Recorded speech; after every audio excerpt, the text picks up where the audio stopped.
Урматтуу Москва шаарындагы мекендештер, сиздерди тиш дарылоонун бардык кызматын көрсөткөн Мирдент стоматология борборуна чакырабыз. Сиздер үчүн арзан баада жана да канадисттер тарабынан төмөнкү кызматтар көрсөтүлөт. Ар кандай татаалдыктагы тиштерди дарылоо, тиштерди калыбына келтирүү, ар кандай татаалдыкты алуу, тиш тазалоо, протетика, керамика, имплантация, ортодонтия, брекет системаларын колдонуу менен тиштеген жерди оңдоо, терапия, хирургия, ортопедия, циркония, эмакс, тегиздөөчү, линер, шпондор, тишти агартуу, акрил протези, жөнөкөй протез, икемдүү протез, нейлон протези, кысуучу протез жана стоматологиялык кызматтын башка түрлөрү, эң башкысы жалпыңыздарга тиш дарыгерлеринин кеңеши ар дайым акысыз. Байланыш номерибиз +7926 699 49 59 +7968 575 85 08. Биздин дарек метро Белорусская 1-чыгуу, улица Электрический переулок 3/10, строение 1.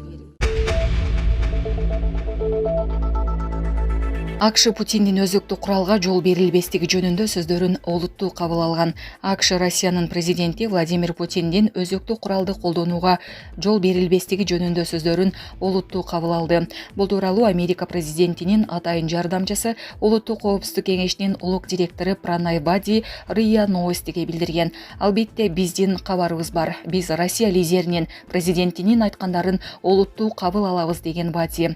Ал АКШнын администрациясы Путин бул позицияны мындан ары карманат деген үмүттө экенин кошумчалаган. Жума күнү Путин Санкт-Петербургдагы эл аралык экономикалык форумда Россия өзөктүк курал менен коркутпай турганын, мамлекеттин көз карандысыздыгына, коркунуч жаралганда гана өзөктүк курал колдонушу мүмкүн экенин айткан. Булак Спутник KG. 2040 жылга чейин Борбор Азияда суунун тартыштыгы дээрлик 3 эсеге өсөт. Алдыңкы жылдары жердин климаттык системасынын температурасынын жогорулашынан улам климаттын өзгөрүшү, региондогу калктын санынын өсүшү жана Афганистан куруп жаткан Коштепа каналына байланыштуу Борбор Азияда суу көйгөйлөрү жаралат. Бул тууралуу Догдурбек Чонтоев Спутник Кыргызстан радиосуна маек куруп жатып билдирди. Анын айтымында суу тартыштыгы жана суу үчүн атаңдаштык убакыттын өтүшү менен дүйнө жүзү боюнча барган сайын күчөйт. Алдыңкы жылдары гидроресурстар жана суу проблемалары негизги маселеге айланары бышык. Суу проблемалары жана гидроэнергетика институту 32 жылдан бери суу көйгөйлөрү боюнча иш алып барат. Биздин окумуштуулардын айтымында бул таңгыстык токтобойт. Борбор Азиядагы суу тартыштыгынын негизги 3 себебин карап көрдүм. Биринчиси климаттын өзгөрүшү менен байланыштуу. 30 жылда Тянь-Шань тоолорундагы температура 1-2 градуска чейин жогоруласа, айрым жерлеринде андан да көтөрүлдү. Экинчи себеби калктын санынын көбөйүшү.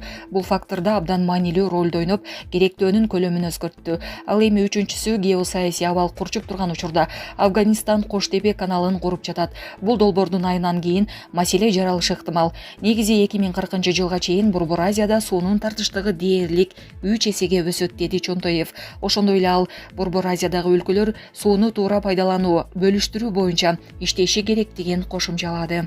Булак Спутник KG. Садыр Жапаров: эски унаалар жаңы электромобилдерге алмаштырылат. Эски унааларды жана электромобилдерге алмаштырууга мүмкүнчүлүк түзүлөт. Бул тууралуу 7-июнда президент Садыр Жапаров Ислам өнүктүрүү банкынын президенти Мухаммед Аль-Джассер менен сүйлөшүү учурунда билдирди. Анын айтымында Камбарата 1 суу сактагычынын долбоору өлкөнүн энергетика кубаттуулугун жогорулатууну камсыздаган.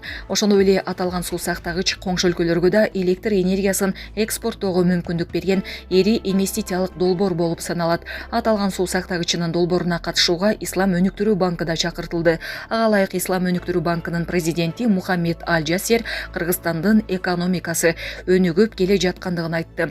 Биз ар дайым пайдалуу долбоорлорду ишке ашырууга даярбыз. Ошондой эле биз сиз менен иштеп жатканыбызга кубанычтабыз, деди Мухаммед Аль-Джассер. Мамлекет башчы коңшу Кытай мамлекети менен биргелешип электромобиль чыгаруучу завод куруп жаткандыгын кошумчалаган. Булак Супер KG. Копенгагенде Даниянын премьер-министри Метте Фредериксенге кол салуу болду. Бул тууралуу чет элдик басылмалар жазды. Маалыматка караганда кол салуу каладагы Культурвет аянтында болуп, аны белгисиз эркек уртокмо калган. Премьер-министрге кол салган адам кармалды. Метте Фредериксен 46 жашта, ал 2019 жылдан бери Даниянын премьер-министри болуп иштеп келет. Эске салсак, 15 майда Словакиянын премьер-министри Роберт Фико кол салуудан жарадар болгон. Саясатчыга Гандлова шаарындагы өкмөт жыйынынан кийин бир нече нече жолу ок жеген. Өлтүрүү аракетинен шектелген 71 жаштагы жазуучу Юрай Синтула окуя болгон жерден кармалып, көп өтпөй камакка алынган. Ал 25 жыл өмүр бою эркинен ажыратылышы мүмкүн. Синтула өзүнүн аракетин өкмөттүн саясаты менен макул эместиги менен түшүндүрдү. 31 майда Фико ооруканадан чыгарылган. Булак Супер KG. Токтогул суу сактагычындагы суунун көлөмү 10 миллиард метр кубтан ашты. Бул бир ай мурдагы көрсөткүчтөн 2,2 миллиард метр кубка көп.